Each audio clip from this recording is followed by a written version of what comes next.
beaucoup d'émotion d'être au centre du terrain pour ce tournoi du Elite Handball 42, avec une figure, mais aussi peut-être une voix que tous les sportifs de la région connaissent, celle de Jérôme Gallo. Merci de nous accueillir, Jérôme. Oui, bonjour, merci. Oui, le milieu du terrain, c'est un peu notre élément, l'élément des joueurs, et c'est l'élément de la personne qui tient un micro dans une compétition sportive. Alors, vous êtes stéphanois, tout petit, vous étiez dans le COP, passionné de foot, et puis l'idée de faire de l'animation, de tenir un micro, de donner la parole aux gens, de créer des événements, c'était votre passion tout petit? Oui, c'est une passion, oui, tout petit, mais c'est venu, j'ai eu la chance d'être dans l'équipe qui a créé la télévision, donc, qui s'appelle maintenant TL7, mais qui à l'époque s'appelait AB7 à Andrézieux-Bouthéon. Et quelle aventure! Une belle aventure, oui, puisqu'en 94, on a créé la télévision Andrézieux-Bouthéon. Sur le câble à l'époque? Sur le câble, voilà, sur le câble, avec bien François Mazeuillet qui avait eu cette impulsion de créer cette chaîne. Et de fil en aiguille, moi je suis un passionné de photos, un passionné de vidéo, donc j'ai appris à filmer, j'ai appris à monter, et ensuite on a commencé à commenter les matchs d'Andrézieux-Bouthéon, puisque Andrézieux-Bouthéon est une ville très dynamique, avec des clubs sportifs qui jouent le haut niveau. Et de fil en aiguille, bah voilà, j'ai commencé à commenter, j'ai fait une première animation, il y a eu des animations commerciales, il y a eu des animations sportives, et en 2002, Christophe Sautarel, qui était donc le maître de cérémonie de Geoffroy Guichard, qui tenait le micro, m'a demandé de le remplacer pour les matchs du lundi. Voilà, et donc j'ai accepté avec grand plaisir. Donc vous avez été pendant près de 20 ans la voix de Geoffroy Guichard. Oui, j'ai travaillé souvent en binôme. Et ça a une durée, oui, jusqu'en 2017, 2018. Mais en parallèle, il y a eu l'aventure à Clermont-Ferrand avec le rugby. Maintenant, le foot à Clermont-Ferrand. Et puis, habitant à Clermont-Ferrand maintenant depuis plus de 10 ans, ben, voilà, l'aventure s'est arrêtée avec Saint-Étienne parce que ça devenait un peu compliqué. Oui. Alors, une des premières fois où je vous ai vu, et puis on a évoqué ces souvenirs, c'était sur le Challenger tennis d'Andrézieux. Et là, vous étiez tout jeune et c'est un vrai boulot d'animer. Il faut présenter les joueurs, il faut les interviewer en anglais, c'est ce qui est pas toujours simple. Mais vous avez adoré ça, bien sûr. Oui, alors tout jeune, j'avais 30 ans. Hein, donc c'est vrai que sur les photos, on a l'impression d'avoir 20 ans, mais j'avais à peine 30 ans. Et c'est vrai que ça a été une aventure créée par Thierry Bertrand à Andrézieux-Bouthéon, le Challenger 42, où on a vécu 8 années extraordinaires avec tous les... On était une semaine avant les internationaux d'Australie, donc on avait la même surface et on se disait tiens, les joueurs qui sont là, on les verra peut-être plus tard ou voir la semaine prochaine en Australie. Et puis on a eu la chance d'avoir Mahut, Beneteau, on a eu Santoro, on a eu Julien Varlet qui est maintenant consultant à la télévision, on a eu Thierry Assion qui a longtemps été le coach de Tsonga. Enfin voilà, donc on a eu plein de joueurs, des Français, des étrangers. On a vécu des ambiances incroyables au Palais des Sports. Ouais. Alors ça, c'était pour le tennis, parce que assez rapidement, vous êtes devenu, si j'ose dire, multicarte. Vous vous présentez comme maître de cérémonie. Le sport, et puis d'autres activités, c'est une vraie cérémonie, c'est une vraie liturgie par certains côtés. Bah oui, parce qu'on nous appelle speaker. Alors speaker, ça veut rien dire. Ça veut dire haut-parleur en anglais. Et puis les étrangers qui font ce métier-là, on les appelle des maîtres de cérémonie. Donc voilà, on est des maîtres de cérémonie de sport. On fait également dans les entreprises, quand on a des missions dans les entreprises, des AG, des conférences. Voilà, donc oui, nous sommes des maîtres de cérémonie voilà, français. Voilà. Alors, ça a commencé, donc vous nous le racontiez, à Geoffroy Guichard.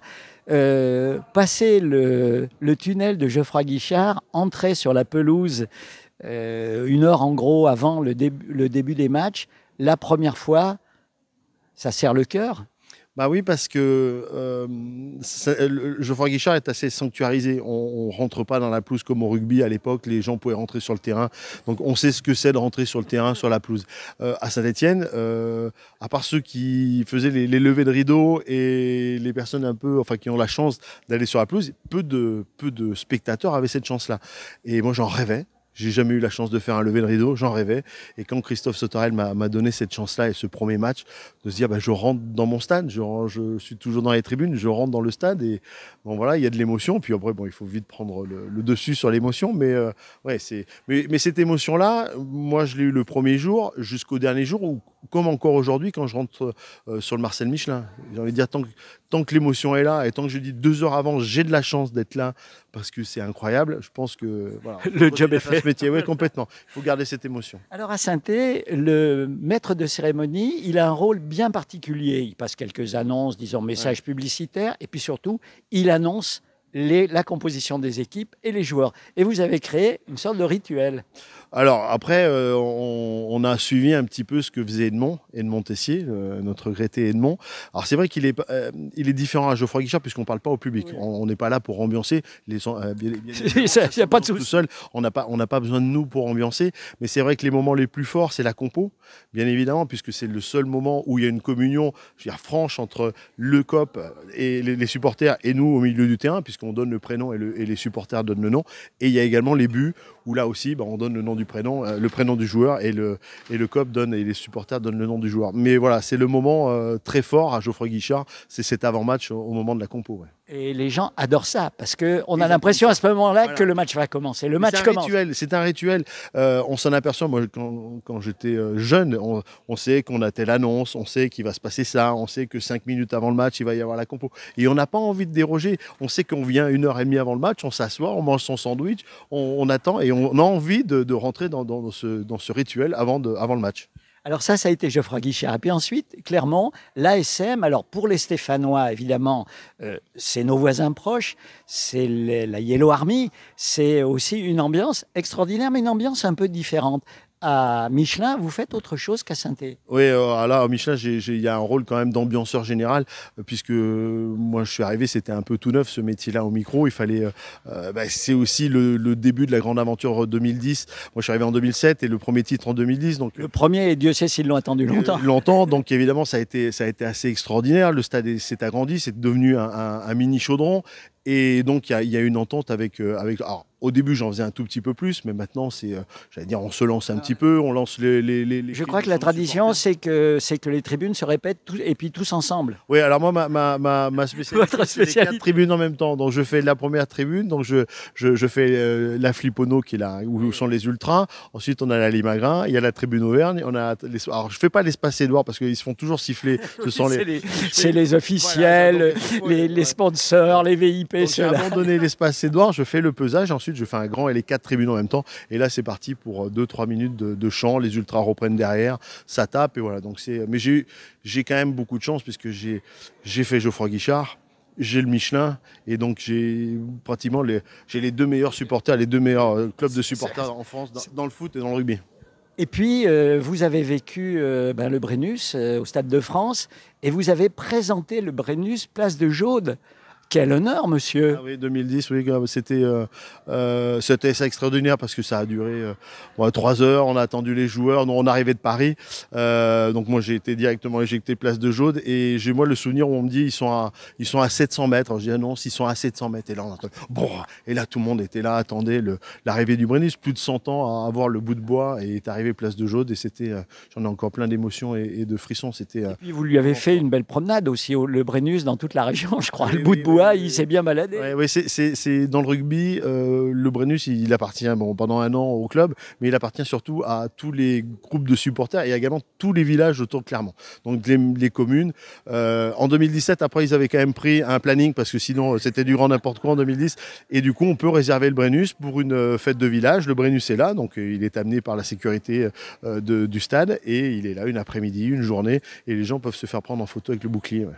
Et puis alors, il y a eu un moment un peu incroyable, c'est que vous êtes revenu à Geoffroy Guichard avec l'ASM, avec nos Clermontois, pour vous le confier. C'était peut-être votre plus beau souvenir. C'est vrai que tous ceux qui l'ont vu sur place ou à la télé n'oublieront jamais. Dites-nous. Je crois que ça a longtemps marqué les esprits après le match, car à Saint-Étienne, on a 42 000 personnes, c'est pas souvent, mais quand on a 42 000 personnes, on n'a pas 42 000 drapeaux.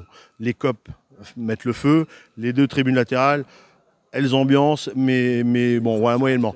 Par contre, quand c'est l'ASM qui s'est déplacé face aux Saracens, on avait 42 000 drapeaux. Les Saracens sont venus à 500, donc ils étaient insignifiants. Donc ça veut dire que même la tribune des visiteurs en foot était jaune et bleu.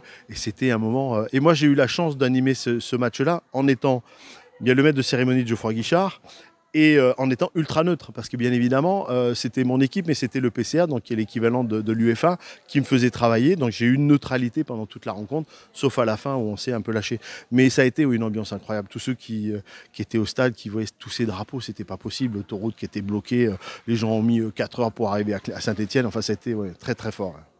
Et puis, l'aventure continue, parce qu'il y a le Michelin et nos petits footballeurs qui font pas trop de bruit de Clermont dans le stade Montpied, qui fait un peu stade de province. Peu à peu, ils montent, et puis vous les accompagnez en D2.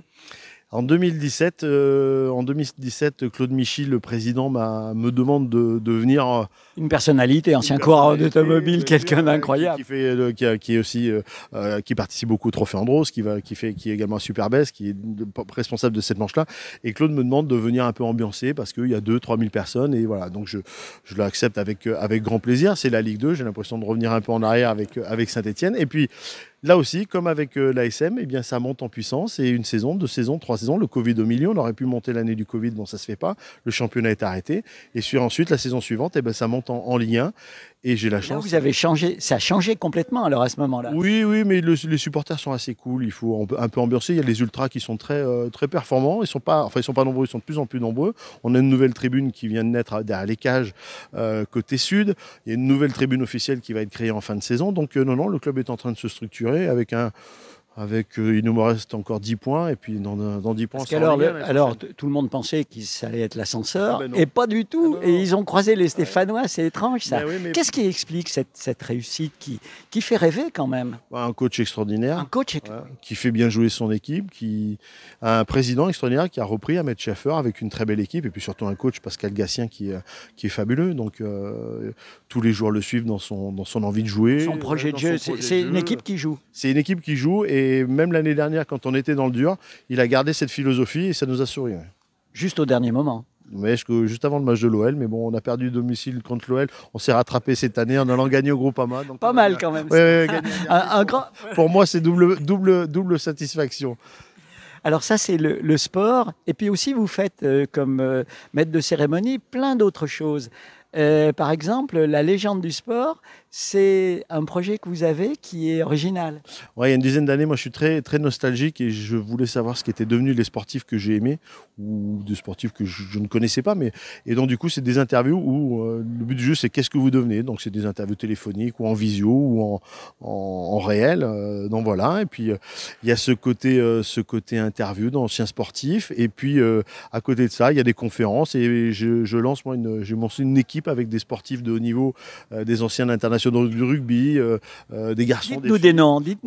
Morgane Parra qui est... Alors Morgane Parra, voilà, demi de mêlée légendaire de... Julien Bonner, Julien Pierre, Émile Amera, les filles Jessie Trémoulière.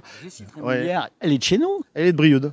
Comme Romain Bardet, donc voilà, Brioude a fait 2 grands champions. C'est la Haute-Loire. Parce que quand même, pour ceux qui ne la connaissent pas, meilleure joueuse de rugby du monde l'année dernière. Oui, meilleure joueuse de rugby. Bon, ça rate la Coupe du Monde, mais bon, là, les coachs avaient un peu changé. Annie Kero, qui était la coach, mais qui décidait de plus faire grand-chose. Je pense que si Jessie était rentrée face à la Nouvelle-Zélande, elle aurait passé cette pénalité contre l'Angleterre et en demi-finale, et la France aurait été qualifiée en finale. Bon, après, ça, c'est une autre histoire.